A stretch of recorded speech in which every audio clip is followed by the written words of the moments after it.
Yo, what's good, man? Back with another little video, and in this video, I'm pretty much going to show some more of my writing and stuff of that nature. But before we get into that, I want to show two good books. Um, this book right here is called Columbus and the Conquest of the New World, The American Holocaust. This is a very interesting book. It kind of breaks down, pretty much the conquest of America and stuff like that. And it goes into excruciating detail.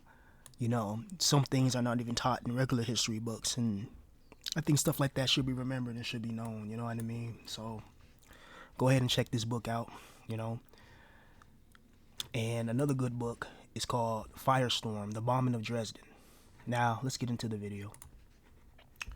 So, the last thing I showed you guys was my story, Jupiter's Sword, Echoes of Infection.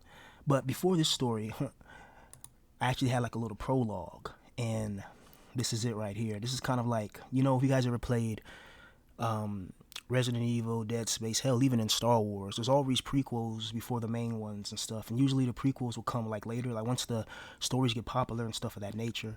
Then people start having prequels and things of that nature come out. It's kind of like that author Hugh Howell, who I love and follow, when he wrote that book called Silo. So yeah, somebody was telling me, bro, I don't know any other B pillar. And it's like, I'm not a B pillar. I'm just a guy just talking about his life. You know what I mean? And just, that has creative influence and stuff like that. But he was like, I don't know anybody else who I follow. That can make beats, that can rap, that can write, and yet people kind of downplay it and act like that's not amazing. When other people that make videos, they can't even make beats, write, or anything like that. And I'm just like, hey, everybody got their talents and gifts and attributes, so we just have to strengthen them. So here's pretty much the beginning of this story here.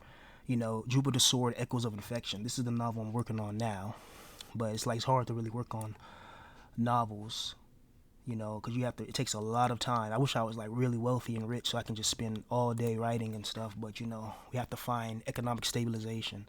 So here's the beginning of it. This is the prologue, a history of insanity. For over a century, a deadly virus plagued humanity, turning humans and animals into strange creatures. A vaccine was created to help protect people from the viral infection, but was discovered to actually aid in the horrifying transformation. Once the truth was revealed, a global war was started, which decimated the human population. Survivors of this war were gathered up in the remaining safe zones of the earth, and the global totalitarian regime was now the official government of the world. These safe zones were in fact heavily policed open prisons. Some were established on the remains of former cities that managed to keep some of its infrastructure, while others were buried deep into the mountains in DUMBs, deep underground military bases. The most advanced ones were deep on the ocean floor. Inhabitants were constantly abused, R-worded, and beaten for the slightest offense. Everyone lived in terror in these zones and were heavily monitored by the remaining government surveillance equipment that was still functional. The people who lived in these cities all had to get radio frequency identification chips implanted into their hands or brains in order to be accepted into these safe zones. But those who refused were ostracized and even hunted down. The new global government blamed these people for the start of the virus outbreak and even the war. These people that refused to be chipped and be under total global government control created their own communities outside of these safe zones. These were called free zones. They had to make do with surviving on their own. The most powerful of these communities had pre-war machines manufactured excuse me had pre-war machine manufactured guns and even medical personnel and ex-military and police. The safe zone government and the free zone governments had a war that went on for 50 years called the War of Shadows. Eventually a truce was established, and safe zones and free zone people were not allowed to interact or even see each other. Even though people often sneaked to see loved ones and friends, those who were caught by either side were simply killed. Not all free zone communities and cities got along, as like the safe zone cities, which were forced to fight amongst each other since they all belong to the same global government. The most powerful of free zone communities only united to fight against the global government. So yeah, that's a little something of it. Those who didn't comply with the rules of the safe zone cities or free zone communities were called splinter cells, and they lived in the most harshest and dangerous environments. These were usually the ones responsible for robbing and executing anyone who dared leave the safety of their own groups. These splinter cell groups also had rivalries amongst each other, having fought countless major skirmishes and small wars with each other. Each event inviting more dangerous monsters to the area to investigate the sounds of gunshots and people mercilessly dying. On rare occasions, those who managed to escape certain zones when shown potential, were recruited by these splinter cell groups, which is what both the free zone and safe zones feared the most. Safe zone and free zones usually scouted who were over usually use scouts who were overseen by loyal and trusted members of the zone. So yeah, this is like the beginning of Jupiter's Echoes, like a prequel, Into the Darkness. And this is, so what I just read was just like the prologue, you know what I mean? Now, is this thing still recording? Let's see. Yeah, it's still recording. All right, this is like chapter 1, and I haven't edited any of these things, but the rain was cold and relentless. We couldn't find shelter and were forced to march on. The squeaking sounds of rusted metal from old buildings and distant howls and screams of those creatures echoed in the downpour. Our hands and feet were chained up together, and we were told to walk in a straight line by gunpoint, So,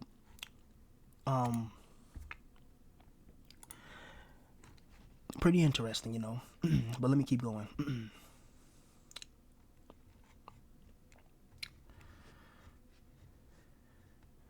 And if you want, I know people will pause the screen and you can read more, you know what I mean?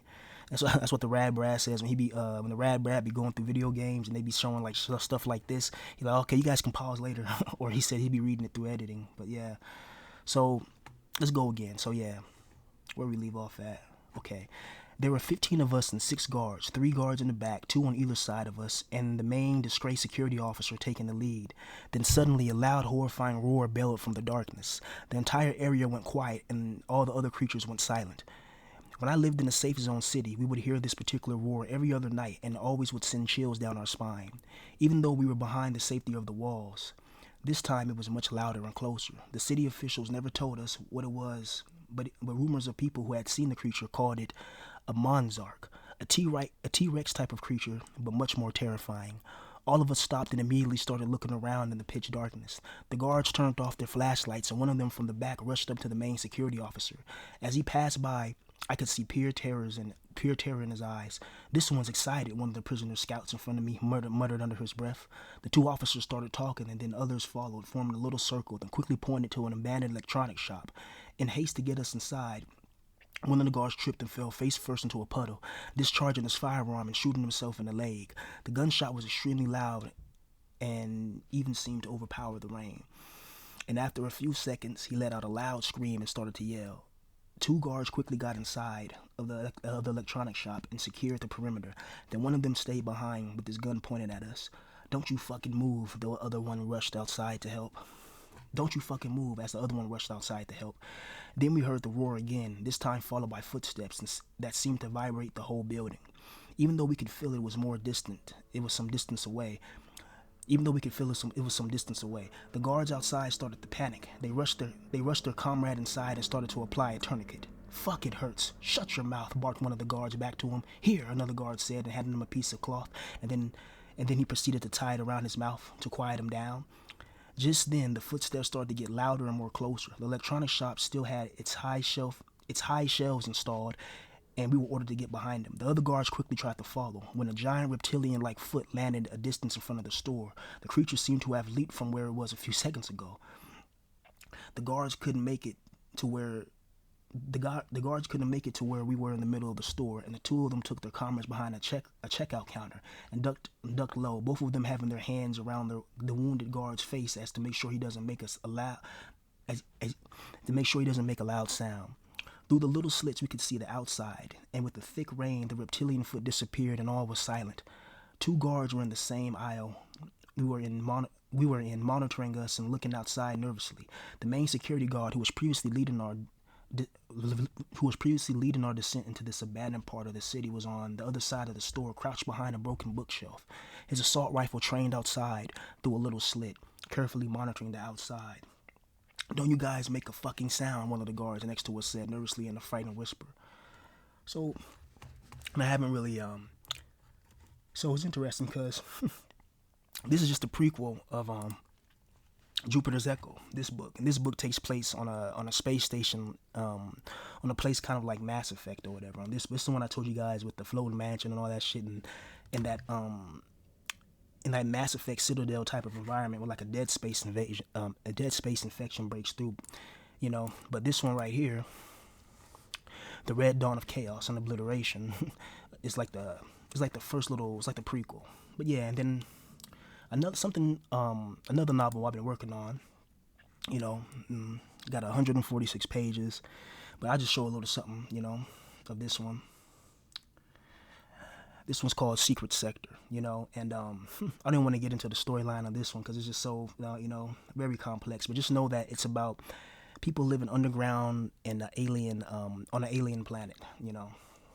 So let's go with this one. Then another incredible shake tortured the room further, and everyone fell again, trying to grab onto something. The force was tremendous, even though they were so high up. This time, after they recuperated, they looked outside of the window, and what they seen had all of them drop their jaws wide open in a type of stasis, putting their minds in a trance and causing extreme perturbation. The destruction X bio weapon, and that's the bio weapon right there. This creature.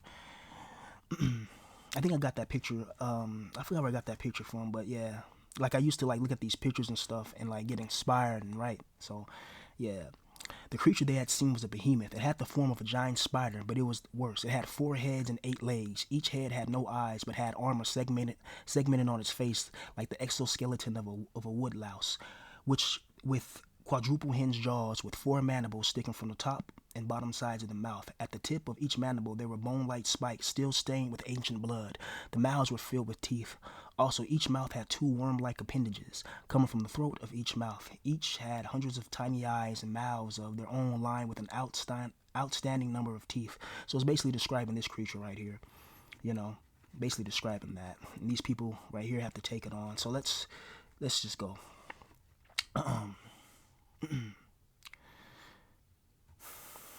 Okay, let's see. A horrible beast in appearance. Its skin, if you can call it that, was like a rock, dual gray in color with an odd hue of purple illuminating off of it, creating the ghastly creature of scientific existence and human ingenuity. Connor, what kind of shit is that? I mean, what the fuck? Who can create something like that? Was this there the whole time, underneath our feet, and we never knew? And in Bergman, the elders always knew of its existence and the existence of this base and many others. They just keep it silent and tell the kids the good story of how we were trapped down here, but not why we came to this planet and why we chose to build underground. We as in the human race, even though I would not condone this type of creation. And then wink. How are we going to get past it unnoticed? I know I said this before, but I'm really not going down there. That thing will swallow us up whole, then grind us up, and we will have to feel all the pain as we were being torn apart and eaten alive. And wink. Okay, Connor, we have to figure out a way to distract it. So yeah, so that's pretty much just goes through a little battle and all that type of stuff. So you can, this is just, you know, whatever, different types of shit. You know what I mean? Writing used to be one of my passions and escapes. You know what I mean? These are abominable, like a rare, unique class of abominations. I have a thing called abominations. Like they're like special type of creatures and shit. You know what I mean? Like they're like special type of monsters. And these are like the transport ships that I was writing about and making. This is called the Reploid Sonic. It's a basic troop transport ship. This is how it looks like. Or no. I think this is it right here. This is the Reploid Sonic. You know, it's a spaceship. You can see the interior design of it. The Reploid Sonic, a basic troop transport ship carrying 15 to 20 Reploid troops. Larger Reploids are deployed with the newer Reploid Pegasus dropship. The Sonic is another old design, you know, so, you know, let's see, I had the first one, the Reploid Dragon. This is the Reploid Dragon. These are just ship conceptualizations that I want to integrate into my novel, you know what I mean? So I'll find some pictures online or have people draw them for me back in the days. 'Cause this book I started in 2014, never finished it. But I would have people draw things for me, or I'll get it online, and then I'll just take what I see and then try to and then like write like what I see on this one and try to make it like fit into my story, you know. So this is I call this the Reploid Dragon. It's a stealth fighter Reploid gunship that is used in surprise attack on human bases. It utilizes an old Reploid design dating back to the time where the Zonks were on the planet. So we got that, we got ships, we got monsters, you know what I mean, you know, all types of crazy shit. Like I love writing. That's what people say that, hey man, you talk very well. It's like I do a lot of reading and a lot of writing, you know. These are some of the weapons classes, I believe. You know, Reploid Energy Sword. That's a Reploid energy sword right there. The energy sword is actually one of the oldest weapons in the galaxies, ranging, basically like a lightsaber from Star Wars in a way, or one of those energy swords from Halo. This is called the Jupiter. The Jupiter is a Reploid laser submachine gun. It is a Reploid self-defense weapon that is favored by Reploid priests and politicians. You know what I mean? So it has 16 energy shells that can be seen on the bottom foregrip of the Jupiter. So, yeah, man. So, like, I love creating and writing, man. I just wish I could make a living doing shit like this. But hope you guys enjoy, man. Oh, yeah, this is called the Dorvik. I remember this one. This is a Reploid laser sniper rifle called the Dorvik. Because like when I was writing this book, I was also thinking okay, if this book goes well, I can try to turn it into a video game, and I want to have everything laid out right then and there. But of course, it never popped off. You see, imagine if I came from a multi-millionaire family, or if I came from my dad was like in Hollywood, and as creative as I am, I'd probably be like a film director or some shit. You know what I mean? Which would be amazing. I love creation, and this is called the Zubalon. The Zubalon is a Reploid plasma shotgun. You know what I mean? So it's the things that I've created, man. The Del Toxie or the Domination rifle is a Reploid plasma assault rifle. So yeah, man. So yeah, that's pretty much it, man. Hope you guys enjoy it, man. It just showed you a little bit of my writing. So I love writing. I love making music. I love making videos and things of that nature. And I just want to create, man. And I encourage you guys to create as well. So peace, and you guys have a good day.